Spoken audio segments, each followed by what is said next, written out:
Boa noite, pessoal, sejam bem-vindos ao nosso estudo bíblico desta noite. É o quinto estudo da série que nós estamos falando sobre os tempos do fim. O tema de hoje à noite é esse que está na tela de vocês, é o juízo final, o julgamento final. E nós pedimos que o nosso Deus Pai, Deus Filho e Deus Espírito Santo nos acompanhem e nos guiem durante o meditar da sua santa palavra. Amém. Pessoal, a primeira pergunta que eu quero fazer para vocês sabem que eu gosto de perguntas. Eu quero que vocês deem uma olhadinha para essa imagem que está colocada na tela aí, né? Vamos dar uma olhadinha para ela e pensar algumas coisas sobre ela, tá bom?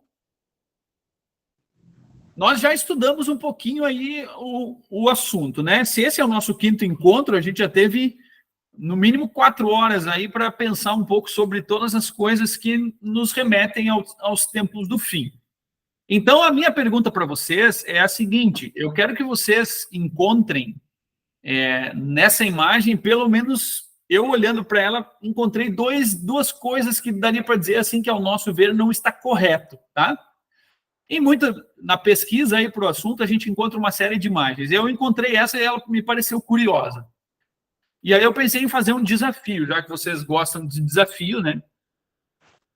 Vamos tentar encontrar o que a gente poderia olhar para essa imagem e dizer assim, alguma coisa não está... O que não está correto aí nessa imagem? Daria para achar alguma? Tem um símbolo maçônico ali. Tem um símbolo maçônico aqui na frente? Vocês conseguem enxergar? Sim? Vamos ver se aparece o meu mouse. Aparece. Aqui, né? Em si, não é o que está errado, né? Sim, Jorge, mas... o que mais poderia ser dito ali? Ou melhor, não é que não está errado, né? Vocês se me entendem bem, né? Mas a imagem pode mostrar esse símbolo, mas parece que está faltando alguma coisa ali, ao meu ver. Pessoal, nós temos 1 hora de estudo. Se nós não respondermos, aí nós vamos até a meia-noite. Não, brincadeiras à parte, né? Alguém comentou alguma coisa? Deixa eu dar uma olhadinha aqui. Eu pensei em botar para a gente... Não há nenhum vivo. Boa pergunta. Tem três seres, 4 seres ali, né? Que parecem estar vivos. Está todo mundo enxergando ou não? Parece que só tem mortos. Deixa eu tentar... Aquele que está com os braços para cima lá, não está morto, não. Não parece que está morto. Aí, Crescido. Obrigado por ter me ajudado, né? Esse ali não parece que está... Não está morto. Falta anjos e trombetas. Beleza. É a terceira coisa, acho que já dá para pensar que está faltando nessa imagem, do ponto de vista nosso, quanto aos tempos do fim. Diga, senhor Mineiro. Olha, eu tenho uma imagem no celular, pequena a tela, né? Tá mas miúda. Parece que é num cemitério que as pessoas estão ressuscitando, saindo dos túmulos. Me parece. Uhum. Isso. E veja bem aí, agora vamos unir o comentário do Jorge com o do senhor aí, senhor Nilo. A primeira coisa, né, que nós... é que parece que estão ao lado dos túmulos. Os túmulos mais atrás não ressuscita ninguém, é a pergunta da Gisele. É isso aí, pessoal. A primeira coisa que nós precisamos entender, ou melhor, o que a gente entende a partir do juízo final é que todas as pessoas vão ressuscitar. Inclusive os que creram e os que não creram em Jesus. Quando a gente olha para essa imagem, me parece que essas 3 pessoas aqui que estão, né, mais à esquerda, né, elas estão ressuscitando e estão aparecendo, né? E uma parece que está olhando para Jesus e querendo até, né, levantando os braços e dizendo assim, olha, né, é Jesus, né? Mas aparecem túmulos aí onde não está saindo ninguém, que é o túmulo de um maçônico aqui, tecnicamente. Mais adiante ali tem um outro tipo de túmulo, né, para ter uma imagem diferente, eu não sei o que é aquilo ali.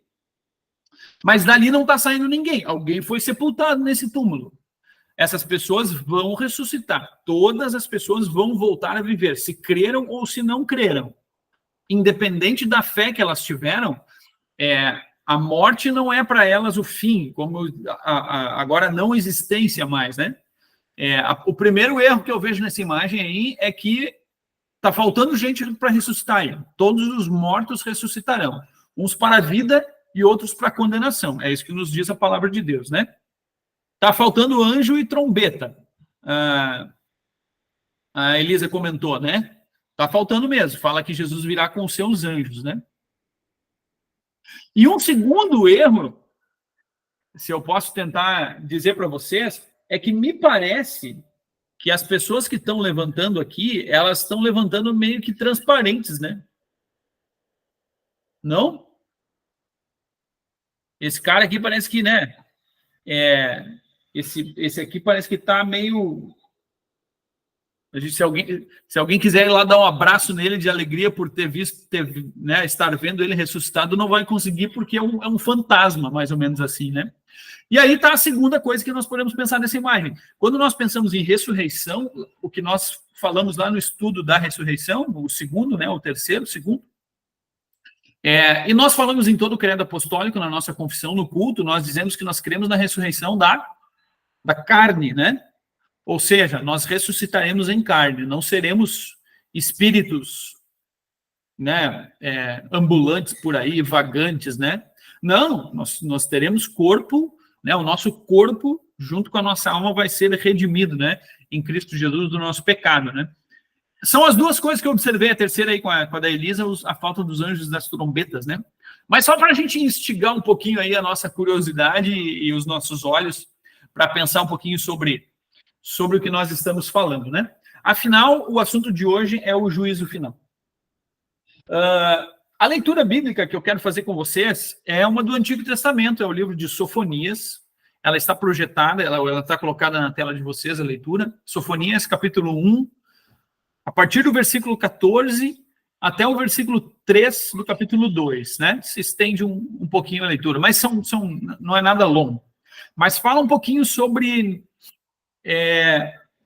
uma maneira, vamos dizer assim, até de dar medo quanto ao o dia do Senhor ou o dia do julgamento, né? O dia do juízo final. A Bíblia não fala dele de uma forma branda. A Escritura nos fala desse dia de uma forma pesada, de uma forma que a gente olha e pensa, puxa, é isso mesmo? E assim, então, diz o texto.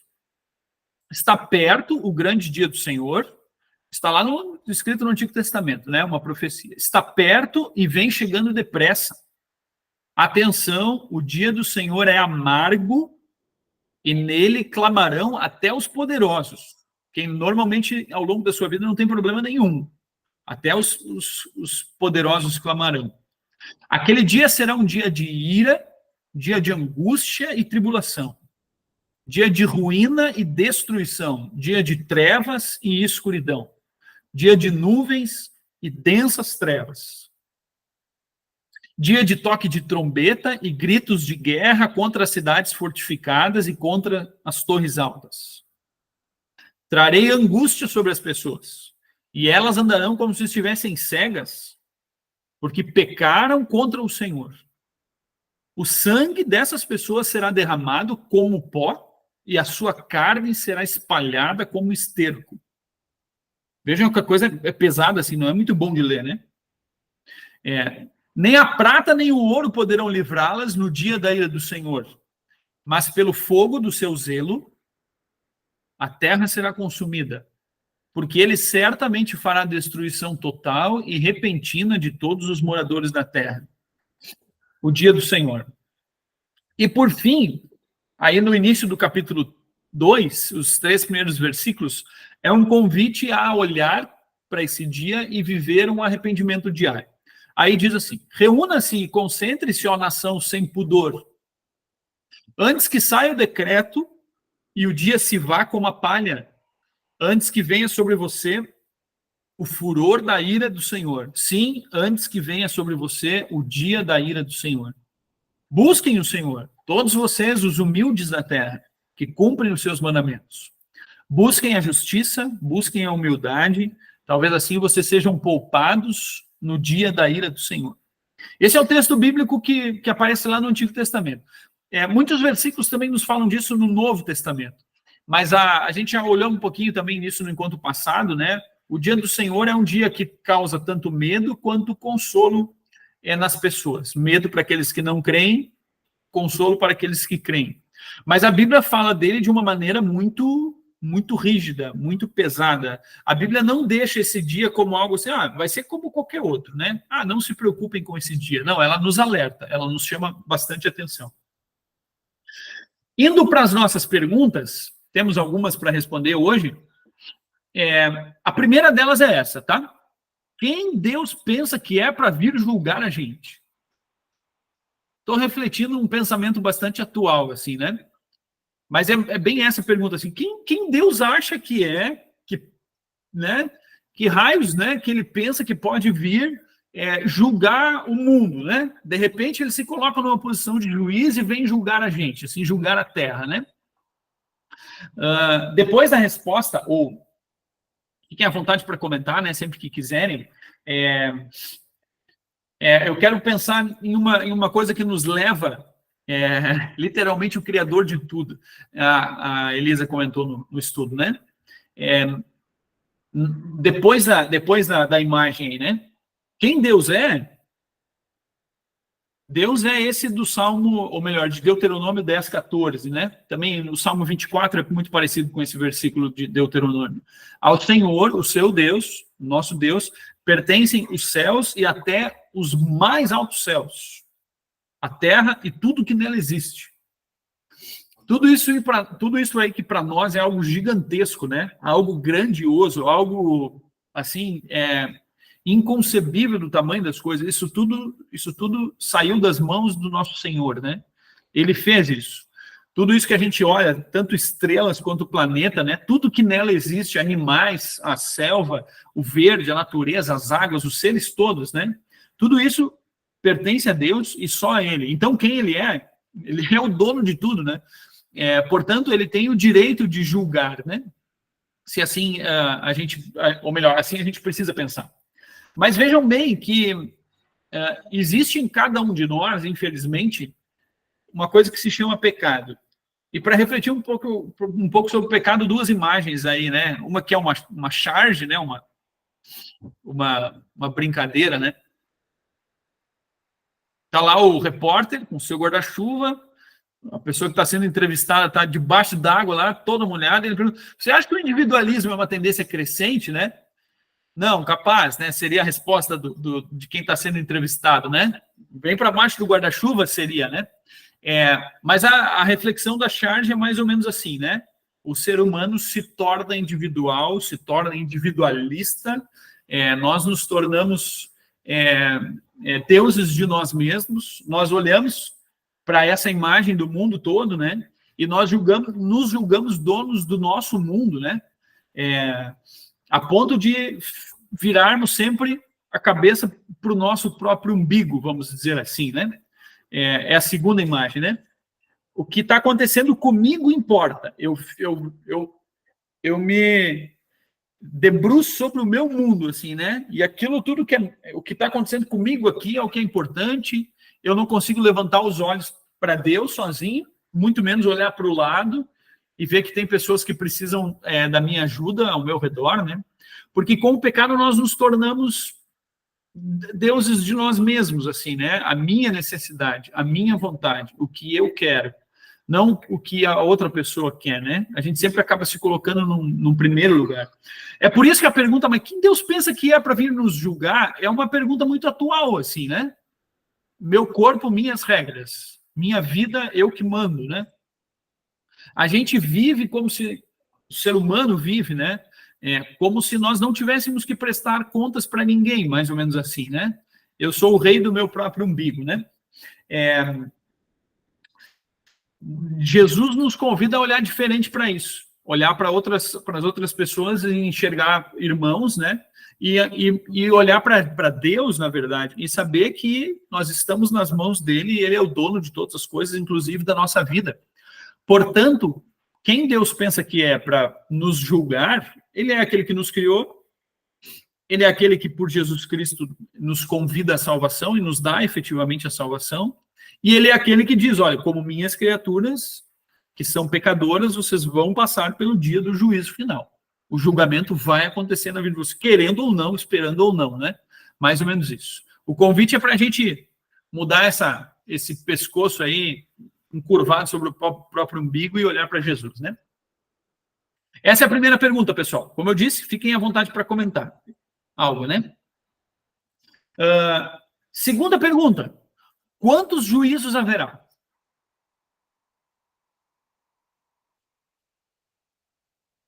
Vou mutar meu microfone aqui. Quantos juízos? Vai ter um juízo final, mas existe algum juízo, algum julgamento anterior a isso? Já teve, não tem, vai ter? O que nós dizemos sobre isso?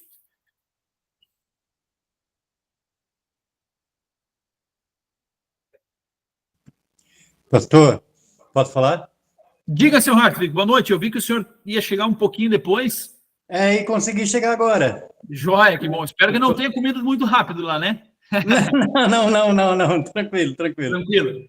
Seja bem-vindo, boa noite. Pastor, assim, ó, a respeito de quantos juízos, eu não sei se dá para dizer exatamente quantos, mas a gente pode dizer que é mais do que um, né? Porque senão não faria sentido a gente colocar lá juízo final, né? Boa. Porque aí então já teve, ou teve ou não, né? Mas não para todo mundo, talvez, né?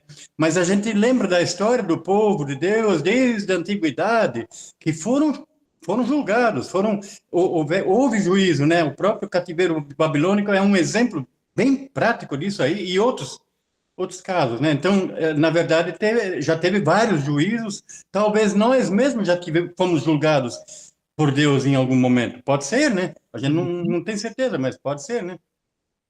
Sim, bem comentado, né? A gente pode pensar que certos acontecimentos na nossa vida são, óbvio que não o juízo final, né? Bem lembrado a palavra, né? Se é para ter um juízo final, talvez tenha algum antes, né? Como o senhor comentou. Mas alguns acontecimentos na nossa vida, nós entendemos que Deus é todo-poderoso, pode fazer muito bem o que quiser conosco, né? São provas do juízo, né? Da ira de Deus para nós. Nós podemos pensar que isso acontece na vida das pessoas. Eles nunca são... Esses juízos são sempre exemplos de alguma coisa que ainda vai vir, a gente precisa pensar, né? Eles nunca são definitivos, vamos pensar assim, esses juízos que acontecem ao longo da nossa vida, né? Porque às vezes Deus permite que algumas coisas ruins aconteçam ou que os maus prevaleçam, eles não são julgados num certo sentido, né? Então, lá no dia do juízo final, a gente vai entender muitas coisas que, por em algum momento na nossa vida, não são muito claras. A gente se pergunta por que algumas pessoas enriquecem e outras não, por que alguns maus continuam prosperando e outros não, alguns bons sofrem, todas essas coisas, né? São exemplos de juízos que não são definitivos na nossa vida. Mas se vocês lembrarem do texto de João 3, logo depois daquele versículo tão conhecido nosso, porque Deus amou muito a maneira, né? Ali vai falar sobre julgamento e sobre condenação. Quem crer em mim já não é julgado e assim por diante. Vejam o que está escrito aqui na próxima... o que está escrito aqui na próxima tela. Do livro A Bíblia e o Futuro.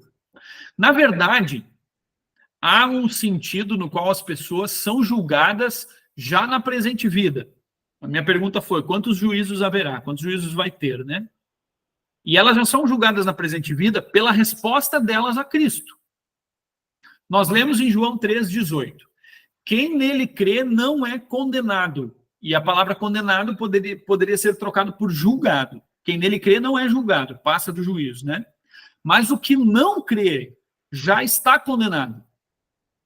Porque não crê no nome do unigênito Filho de Deus. Ou seja, em outras palavras, um julgamento divino recai já agora sobre aqueles que se recusam a crer em Cristo. Mas a Bíblia também ensina que haverá um julgamento final no fim da história, no qual todos os homens aparecerão perante o trono de Cristo para serem julgados. Portanto, existem, se a gente quisesse enumerar, a gente pode pensar em dois, ou a gente poderia dizer que existe um julgamento final que é público, né? Em que todas as pessoas vão estar juntas, e existe um julgamento individual, que acontece na nossa vida, o autor diz, na nossa vida já agora, né? Se vocês lembrarem também do texto de João que fala sobre aquele pecado que é imperdoável, né? É o pecado contra o Espírito Santo. De certa forma, é o que nos fala João 3,18, né? Aquele que não crê e não permite crer, recusa a obra do Espírito Santo. Esse, de certa forma, já está julgado porque não se permite crer em Cristo, né? Mas quem nele crê, aos cristãos, né? A todos nós que temos essa maravilhosa oportunidade de olhar para Jesus e reconhecer nele o nosso Salvador, esse não é condenado, esse não é julgado. Nós já passamos do julgamento, num certo sentido. Reparem nessas duas palavrinhas aí. Eu falei sobre um julgamento agora na nossa vida e um que ainda vai acontecer depois. Já agora existe um julgamento, mas vai ter outro dentro no futuro próximo, né? Vai haver um julgamento num futuro próximo. Nós, de certa forma, já ouviram essa expressão dita aí do já e do ainda não? Já falamos sobre ela em algum momento? Já foi falado, pastor. Não sei se foi com o senhor, mas a gente já tem isso bastante. Que bom, bastante bem, ótimo. Eu acho que eu não comentei. Se comentei, foi em algum assim, estudo sobre isso eu não fiz, sobre esse assunto, né? Não me lembro de ter feito, né? Mas deixa eu comentar para você sobre esse termo aí, usando um exemplo de um filme mais ou menos antigo. Quem é que lembra desse filme aqui? Um Amor para Recordar. Lembram? Eu. O professor Daniel costuma falar sobre o já e ainda não. Ótimo, né? Que bom. É algo muito especial da nossa fé, né? Esse filme, eu não sei dizer o ano dele, mas só por essa capa aí, dizendo DVD ali, é uma coisa que não é tão nova assim, né? Eu lembro de ter assistido ele, sei lá, quando eu, sei lá, era jovem adolescente, 15 anos, 16 anos, por aí, né? É um filme muito bom, tá? Vale muito a pena assistir. Dê uma olhadinha nesse filme, quem não assistiu ele ainda. Eu vou dizer... bem antigo, né, Elisa? Eu vou dar é só a sinopse, não tem spoiler nenhum, tá? Ela é filha de um pastor, ele é um pastor evangélico, o pai dela usa no filme, ele usa uma clerical, assim, não sei se é um presbiteriano, luterano não me lembro, né? Acho que não reparava em tantas coisas naquela época. E ela é diagnosticada com um câncer bem grave, terminal. E esse rapaz, ele é um rapaz assim que quer curtir a vida, ele não está nem aí, ele não está muito preocupado, né? E por um motivo bem específico, eles são colocados para conviver um com o outro, juntos. E aí, no fim das contas, eles se apaixonam, se tornam namorados, né? E ela, ao longo da vida dela ali, ela tinha alguns sonhos. E um dos sonhos dela é estar em 2 lugares ao mesmo tempo. Ela dizia, uma das coisas que eu quero fazer antes de morrer é estar em 2 lugares ao mesmo tempo, ela dizia. E aí, ao longo do filme, acontece uma transformação na vida do rapaz, assim, né? De alguém que não queria nada com a vida e realmente vivia desregradamente, e ele começa a enxergar as coisas um pouco diferente. Então, é um filme que vale muito a pena assistir, tá? Mas aí, em um determinado momento, acontece essa cena. Ele leva ela para um lugar onde ela diz assim, né, não, vem comigo, nós vamos para esse tal lugar. E ela diz, tu tá parecendo um maluco, o que nós estamos fazendo aqui? Daí ele diz assim, você está em cima da divisa do Estado, bem na linha, né, onde divide as coisas. Tá bom, né? O que isso tem a ver? Você está em 2 lugares ao mesmo tempo. E aí ela, então, como um ato de amor dele, assim, ele faz isso longo. Bom, isso aqui é um spoiler, perdão, né? Mas ela fica contente com aquilo de pensar que ela esteve em 2 lugares ao mesmo tempo, que era uma vontade dela. Quando nós pensamos no já e no ainda não, de certa forma tem alguma coisa parecida com isso, gente. Nós já vivemos algumas coisas, mas ainda nós não vivemos algumas coisas. Quando a gente pensa na nossa salvação, a gente diz isso. Quando a gente pensa no nosso julgamento final, a gente também pode pensar isso, que nós já passamos do julgamento, mas nós ainda não passamos do julgamento. Nós já vivemos no céu, de certa forma, mas ainda nós não vivemos no céu. Nós já recebemos todas as bênçãos que Deus tem para nos dar, mas nós ainda não recebemos todas as bênçãos que Ele tem para nos dar. É uma parte muito importante na nossa teologia, este já e o ainda não, essa tensão entre essas duas coisas que caminham juntas, né? Alguém explicando isso de uma maneira mais teológica usou esse termo aí, escatologia inaugurada. Escatologia é o estudo das coisas do fim, né? Inaugurada é porque já começou. Começou lá quando Jesus fez a sua ação, quando Jesus subiu aos céus, né? Já começou isso antes da nossa chegada. Isso não vai ser só um dia que vai acontecer, mas isso já está inaugurado, ela já vem acontecendo, e um dia, então, vai ser consumado isso, né? Portanto, a gente poderia dizer assim, ó, que na nossa vida, ou a nossa vida é um já e um ainda não. Nós podemos dizer que nós já passamos do juízo, mas ainda não passamos. Nós cremos em Cristo, mas nós não seremos julgados, mas ainda precisaremos viver, né, o dia do juízo final, esse julgamento público. Então, nós já passamos por ele, mas ainda nós não passamos. De certa forma, nós já estamos no céu, porque nós estamos com Cristo, nós já recebemos o Espírito Santo, nós confiamos em Jesus, nós temos todas as garantias de que o céu é nosso. Então, nós já estamos no céu, mas nós ainda estamos lá. Ainda não estamos. A gente vive essa tensão aí, né? Nós já somos santos, porque Jesus nos tornou plenamente santos, com a sua obra na cruz por nós, mas nós ainda somos pecadores. A nossa vida tem essas duas faces. E isso daria para... A gente poderia achar exemplo, dar com pau aí, né? A gente acharia em muitas coisas, nós dizemos o já e o ainda não, ok? Vamos continuar, para a gente andar aí, né? Fiquem à vontade para comentar algo, pessoal. Se alguma coisa não ficou muito clara, né? Voltem aí para a pergunta, né? Quem será o juiz no dia do Senhor? É a próxima pergunta. Jesus Cristo? Jesus Cristo? É a Daniela, né, que comentou isso? Isso. É Jesus quem vai julgar? Nessa pergunta está implícito se é Deus o Pai, né? Dentro da Trindade aí, né? A gente pensa, é o Pai quem vai fazer o julgamento? É o Filho, é Jesus Cristo, né? É o Deus Filho que vai fazer? É o Espírito Santo, né? Quem será o juiz no dia do Senhor? Vamos lá, mais um slide de texto aí, né? O julgamento final do mundo foi confiado pelo Pai ao Filho. Ele foi nomeado o juiz final. Jesus é o juiz final, o juiz do julgamento final. Que Cristo será o juiz é boa notícia, já que ele é o que morreu e ressuscitou pela salvação de todos. É muito bom que ele seja o juiz, então, para nós, né?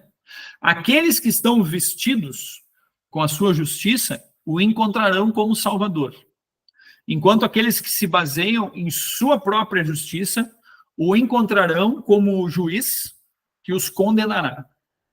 Essas duas coisas aparecem, né? Quanto ao Filho. Jesus é o juiz final. Eu quero ler alguns textos bíblicos que nos falam sobre isso. A linha da metade do parágrafo nos fala que aqueles que estão vestidos com a sua justiça encontrarão Jesus como o Salvador. Foi colocada uma roupa sobre aqueles que creem, né? A roupa é o próprio Jesus, né? Daria para lembrar do texto de Gálatas 3, 27. Aqueles que foram batizados em Cristo, de Cristo se vestiram, de Cristo se revestiram. A roupa que nós usamos é o próprio Cristo. Portanto, quando nós cremos em Jesus, nós estamos vestidos de Jesus. Aqueles que estão com a roupa de Cristo, eles vão encontrar Jesus como seu Salvador. Porém, aqueles que pensam na sua própria justiça, não, as minhas atitudes é o que me levam a ter um bom relacionamento com Deus. Veja tudo que eu faço, veja o valor que eu oferto, veja em quantos cultos eu vou, veja como eu sou um ótimo cristão. Quando o nosso pé está colocado sobre a nossa justiça, aí é um perigo. Tanto que ele diz, aqueles que se baseiam na sua própria justiça e não na justiça de Cristo, esses encontrarão Jesus no dia do juízo final como o juiz e não como Salvador. E aí é condenação. É por isso que a gente precisa sempre estar muito alerta e lembrar nós mesmos de que não é por causa da gente ou por causa de qualidades que eventualmente talvez a gente tenha como cristão, que nós vamos chegar bem lá no juízo final, mas é por causa do que Jesus fez por nós. Os textos nos dizem assim, primeiro Atos 10:42. Jesus foi constituído por Deus como juiz de vivos e de mortos. Segundo texto é João 5:22. E o Pai não julga ninguém. Não é tarefa do Pai fazer isso, o Deus Pai, né? Mas ele confiou todo o julgamento ao Filho. É o Filho quem vai julgar. E por fim, Atos 17:31. Porque Deus estabeleceu um dia em que julgará o mundo com justiça por meio de um homem que escolheu.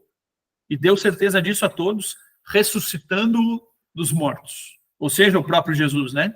É por meio desse homem que Deus escolheu, o Filho de Deus, o Deus homem, que vai acontecer o julgamento. Jesus, portanto, é o juiz final, o juiz do julgamento final. Vejam, gente, que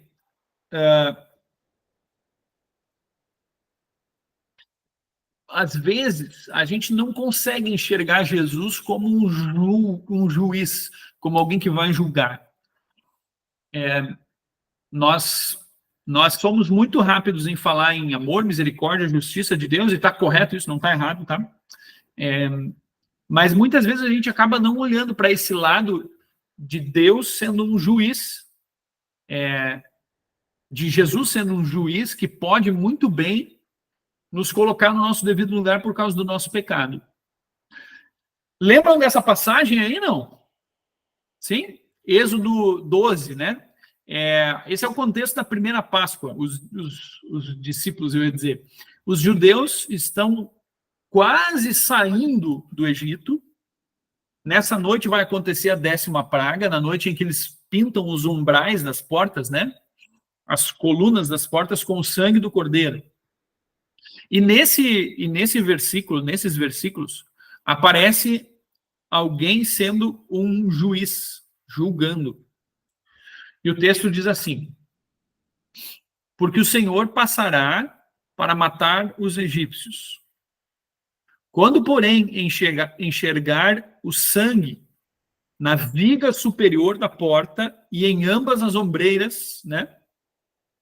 Na estrutura da porta, o Senhor passará por cima da porta e não permitirá que o destruidor entre na casa de vocês para matá-los. O texto é um pouco pesado, mas a gente lembra que a 10ª praga da libertação do povo de Israel no Egito foi a morte dos primogênitos. Lembram disso? Teve várias outras pragas, né, a nível da natureza. E aí, quando chega na 10ª, então, Moisés chegou a dizer, eles não vão nos libertar daqui nunca. E aí Deus, então, disse para Moisés, não, nessa praga vocês serão libertados. Se preparem, porque vocês vão começar a viagem de vocês. E aí, então, Deus diz que vai passar sobre os egípcios naquela noite da Páscoa, à meia-noite, e vai tirar a vida, vai matar os primogênitos, todos os primogênitos dos filhos dos egípcios. Não só dos filhos, mas de todo animal também, o primeiro, né? Mas sobre esse que tem o sangue na porta, por causa do sacrifício do cordeiro que haveria de ser feito no Novo Testamento, em Cristo, o destruidor não vai entrar na casa. Gente, o destruidor, quando o apóstolo Paulo, lá em 1 Coríntios 10, escreve sobre o povo de Israel no Egito, o apóstolo Paulo identifica Jesus como o destruidor, com esse que foi o responsável por tirar a vida dos primogênitos lá do Egito. A gente não consegue olhar Jesus como um juiz. A Bíblia fala que ele é um justo juiz, um duro juiz, que pode muito bem fazer o que ele vai fazer no juízo final. Portanto, a gente precisa pensar nisso também. Esse é um primeiro exemplo bíblico. E um segundo exemplo é esse de 2 Reis 19:35. Ficou alguma dúvida? Pergunte, tá, gente? O apóstolo Paulo faz essa identificação entre o destruidor com o anjo do Senhor, que é Jesus. Essa história, o pastor Adelar, no último congresso das servas, trouxe como um exemplo de que Deus pode fazer algumas coisas que nós não entendemos. E o texto diz exatamente assim. Naquela mesma noite, o anjo do Senhor, e está grifado, o anjo do Senhor está em itálico, saiu e matou 185 mil homens no arraial dos assírios. 185 mil homens, soldados. De manhã, quando os restantes se levantaram, lá estavam todos aqueles cadáveres. Então Senaqueribe, rei da Síria, levantou o acampamento, foi embora, voltou para Nínive e por lá ficou. O contexto da história, rapidamente, é o seguinte: Senaqueribe, que é rei de Nínive, dos assírios, eles eram extremamente cruéis e eles estavam sitiando Jerusalém e eles iam dominar Jerusalém. E eles ficaram um bom tempo, né? E ele começa a caçoar do povo, dizendo: quem é o Deus de vocês para dizer alguma coisa, né? E aí, no fim das contas, Deus diz: olha, Senaqueribe, algo vai acontecer. E isso acontece naquela mesma noite. O anjo do Senhor matou 185 mil homens. É surpreendente o número desse. Ele dizimou o exército dos assírios. E o anjo do Senhor, no Antigo Testamento, é o próprio Filho de Deus antes da sua encarnação. Quando a gente lê lá no Antigo Testamento, e o anjo do Senhor fez tal coisa, nós estamos ouvindo, vendo o próprio Jesus, antes de ter nascido, como o eterno Filho de Deus, que sempre existiu, junto com o Pai e o Espírito Santo, agindo, fazendo, trabalhando, todas essas coisas. Óbvio que não é só a destruição que ele faz, né? Pelo contrário, né? A salvação aparece muitas vezes. Só para relembrar, quando Abraão vai então sacrificar Isaac, é o anjo do Senhor que diz lá do céu: Abraão, não faça isso. É o próprio Jesus quem está ali, que um dia seria sacrificado por nós, né? Mas só 2 exemplos para a gente olhar para Jesus como um juiz, que ele realmente vai ser no dia do juízo final, né? Condenando aqueles que não creem e salvando aqueles que creem. Mas vamos continuar, gente, porque já são 8h45. De que forma o juiz Jesus, né? Jesus Cristo será visto? Como isso vai aparecer, né? Esse autor, que é o Anthony Hoekman, na Bíblia e o Futuro, no livro A Bíblia e o Futuro, ele diz assim: no juízo final, todo domínio, autoridade e poder terrestre, incluindo a morte, serão destruídos. Todos os que mandam hoje, os que são grandes hoje, os que têm poder hoje, os que dominam hoje, eles serão destruídos, inclusive a própria morte. A morte hoje domina, né? Todos eles serão destruídos. O Salvador, que antes desprezado e rejeitado pelo mundo, será visto em toda a sua divina majestade e glória, reinando sobre todas as coisas, até que tenha colocado todos os seus inimigos sob os seus pés, debaixo dos seus pés. Cada joelho se dobrará a ele, e cada língua reconhecerá que ele é o Senhor. Esse é o nosso Salvador Jesus, o juiz, quem vai conduzir o juízo final, né? Por fim, chegamos no texto de Mateus. E aí, gente, cabrito ou ovelha? Não estou perguntando qual é a carne que mais gosta, não é isso, não pensem em churrasco, né? O texto de Mateus nos dá esses 2 exemplos aí, né? Eu confesso que eu não saberia muita diferença, viu? A gente sabe a diferença na prática de um cabrito e de uma ovelha, não? A ovelha é da direita ou da esquerda aí, pessoal? Acho que aqui tá bem fácil, né? Ou não tanto? Da direita. Da direita, Tânia? Da direita. A ovelha? Sim. Da direita dele, né?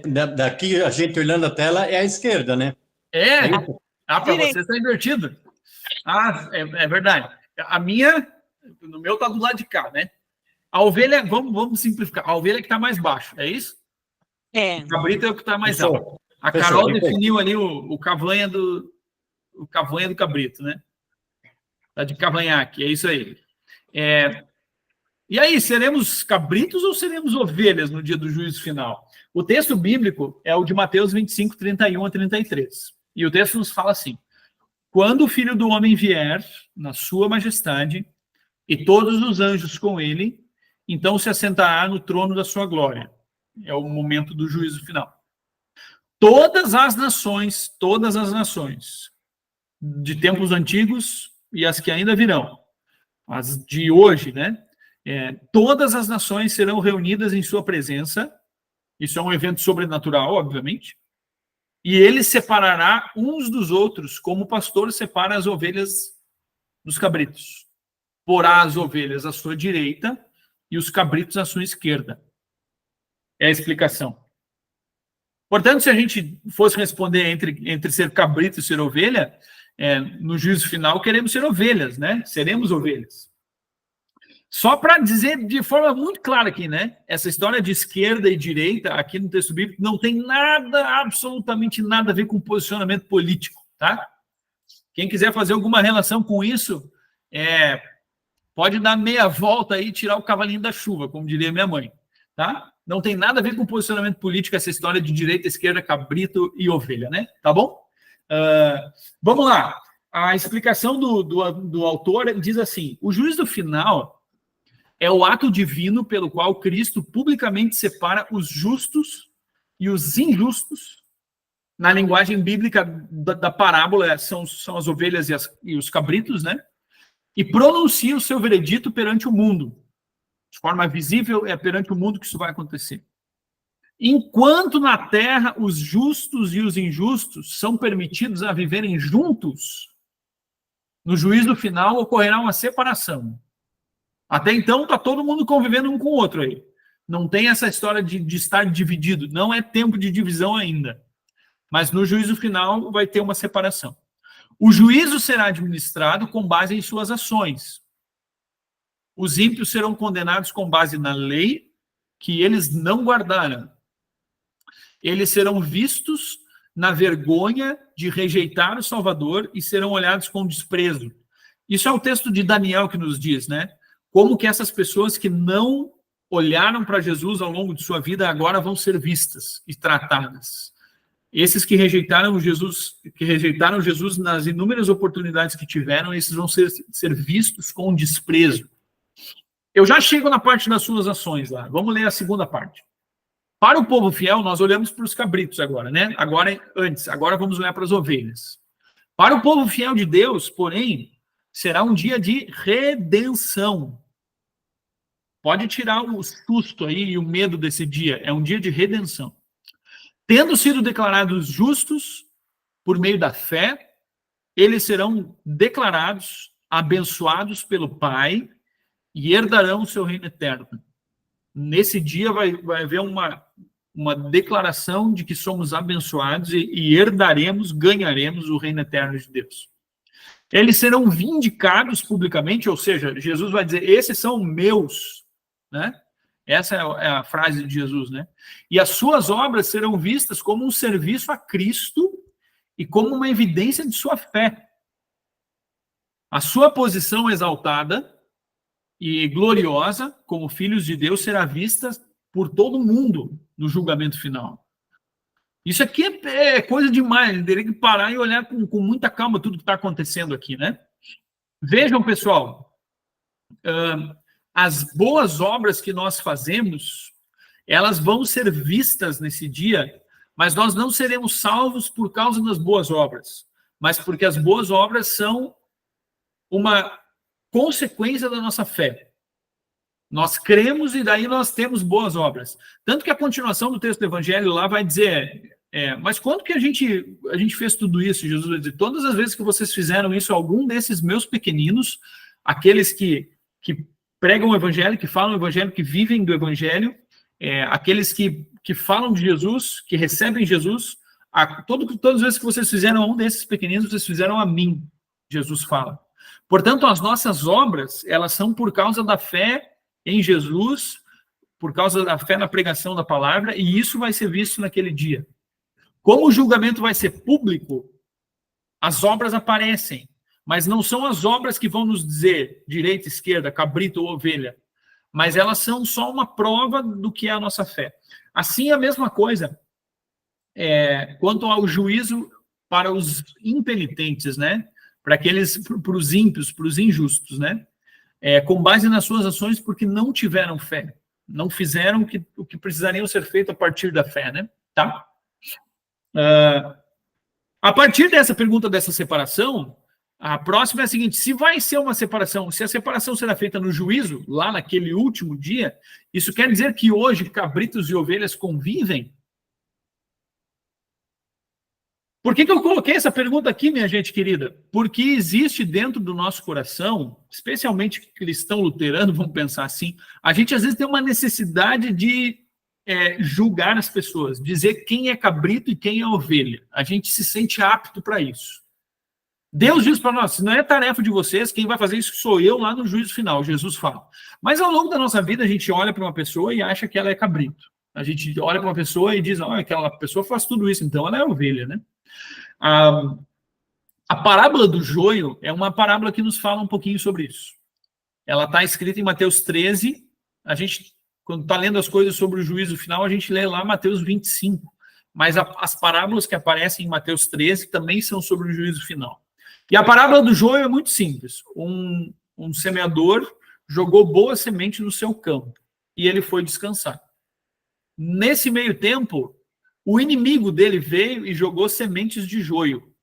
O joio é uma planta muito parecida com o trigo. De novo aí, direita e esquerda, né? Dá para perguntar. Do meu lado da tela que está mais verde, que tem mais plantas, é o trigo, né? E do outro lado é o joio. Vejam que isso é uma coisa muito semelhante, não tem muita diferença nisso aí, né? Tu olhar isso aí numa lavoura de trigo, né? É o trigo de cavanhaque, disse a Carol. Pensando lá no cabrito, né? Isso aí. Se está tudo junto dentro de uma lavoura, a gente não consegue diferenciar isso. O que aconteceu é que começou a crescer na parábola, né? O texto nos fala. Foi crescendo, e quando estava grande, aí então os empregados disseram para o Senhor: Senhor, tu não semeou semente boa nesse trigo aí? Nesse campo? Por que nasceu joio? Aí ele deu, porque o inimigo veio e colocou sementes de joio. O senhor quer que a gente vá lá e arranque o joio? Eles perguntam. Deixa a gente fazer isso, é uma tarefa nossa, né? Vamos lá arrancar o joio. E aí o senhor da parábola diz assim: não, vocês não vão fazer isso. Porque quando vocês forem lá arrancar o joio, é muito provável que vocês vão arrancar trigo junto. E vocês não têm que fazer isso. No dia do juízo final, com os seus anjos, então, vai ser separado o trigo do joio. Os anjos virão, recolherão o joio, atarão em feixes e será queimado. E o trigo será separado para o celeiro. O julgamento é de Jesus, né? É para isso que essa pergunta foi colocada aí. É Jesus quem diz quem é quem nessa história. Até então, nós convivemos. Isso significa que, ao longo da nossa vida, talvez a gente conviva com uma pessoa que está na igreja, vive na igreja, mas que não acredita fielmente ou profundamente em Jesus como Salvador. Ela, de certa forma, é considerada joio, né? Por nascimento, nós somos joio. Jesus nos torna trigo a partir do batismo. Nós não éramos isso. Jesus nos coloca na nossa posição que a gente deve ficar e permanecer, né? A partir da fé em Jesus, né? Mas é Jesus quem julga isso. É no dia do juízo final que ele vai dizer: uns para a direita e outros para a esquerda. Estamos chegando quase no final. E a pergunta, então, é: qual será a sentença? Qual é a sentença do juízo final? Até isso nós já sabemos, já está previsto e declarado para nós na Santa Escritura. Dê uma olhadinha nessa imagem aí.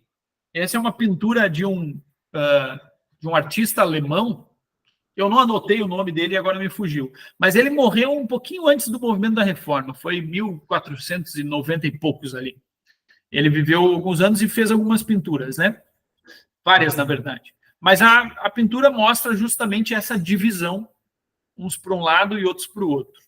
O julgamento de Jesus vindo no seu trono, ele está com os seus pés sobre o mundo, ele está sobre tudo isso.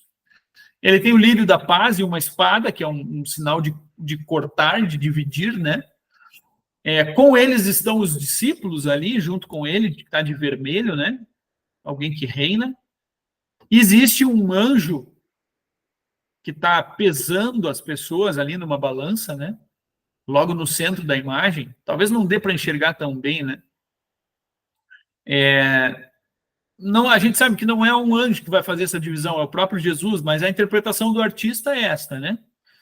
E existem pessoas que estão indo para a direita de Jesus e pessoas que estão indo para a esquerda, né? Um lugar é um castelo, é um reinado, né? As pessoas estão sendo vestidas na medida que elas estão subindo. E do outro lado, na esquerda, existe um abismo, né? E existem vários seres ali que são anjos, né, como demônios, assim, né, que estão carregando as pessoas, né? Para a gente não deixar de olhar para a história e para a arte assim também, né? Nesse dia, qual que é o veredito? Jesus vai então dizer para aqueles que estão à sua direita, para as ovelhas: então o rei dirá aos que estiverem à sua direita: venham, benditos de meu Pai, venham herdar o reino que está preparado para vocês desde a fundação do mundo. Benditos e abençoados pelo meu Pai, venham, é o convite de Jesus, venham herdar o reino. Não foi nada conquistado aqui. Não foi nada que foi, olha, por causa da minha atitude, por causa do meu comportamento, porque eu sou muito bom, então agora eu ganhei algo ou conquistei algo, né? Não, é uma herança, né? É algo que é dado de graça. Venham herdar o reino que está preparado para vocês desde a fundação do mundo. É o versículo 34 do capítulo 25 de Mateus. Venham, benditos de meu Pai. Que nós vivamos a nossa vida inteira esperando ouvir essa frase do nosso Salvador, né? Vai ser um dia maravilhoso. Por outro lado, é um juízo, então a gente não pode deixar de olhar para a outra parte do juízo. E a outra parte do juízo, no versículo 41, diz assim: então o rei dirá para os que estiverem à sua esquerda: afastem-se de mim, malditos. Antes eram benditos, né? Agora afastem-se de mim, malditos, para o fogo eterno, preparado para o diabo e os seus anjos. Afastar-se de Deus, de Jesus, é o início do veredito. Hoje, por mais que uma pessoa viva longe da igreja e até não creia em Deus, em Jesus, ele não está afastado de Jesus. Porque Jesus não se afasta das pessoas. Jesus não se afasta de ninguém nunca, por mais pecador que essa pessoa seja. Jesus continua derramando bênçãos, continua dando ar para ele respirar, chuva na sua horta, faz chover sobre maus e bons, trabalho, saúde, sustento. Todas essas coisas, todas as pessoas do mundo recebem. Em que momento que as pessoas serão afastadas de Jesus? No dia do juízo. Ali vai haver uma separação entre Jesus e elas, né? Malditos. E vão para o fogo eterno preparado para o diabo e para os seus anjos. Ou seja, o lugar que depois se tornará o destino final de algumas pessoas não foi originalmente preparado para elas. Foi originalmente preparado para o diabo e para os seus anjos que já estão julgados. O lugar é deles, né? Não é um reino do diabo, não, é a condenação para o diabo e para os seus anjos. Nesse lugar, aquelas pessoas que não creram em Jesus também serão colocadas. Afinal, nós estamos falando sobre o juízo final. Não tem como falar só uma parte disso. Tem que olhar para os dois lados. Mas, para não terminarmos de uma forma preocupada, a pergunta é: como eu posso viver a minha vida cristã, a minha vida, o meu dia a dia, né, todos os momentos da minha vida, numa confiança de que um dia eu ouvirei: venha bendito de meu Pai herdar o reino? Como que eu posso viver sabendo que vai ser essa frase que eu vou ouvir? O texto de Romanos 8 nos diz alguns versículos muito consoladores sobre isso. E eles precisam estar cada vez mais estampados na frente dos nossos olhos. Se você tem algum lugar que você pode colocar esse versículo na sua casa, coloque. Se você tem uma boa capacidade de memória, memoriza, diz ele para ti. Tem músicas muito bonitas que cantam esse versículo. É aquele que diz assim no início de Romanos 8:1.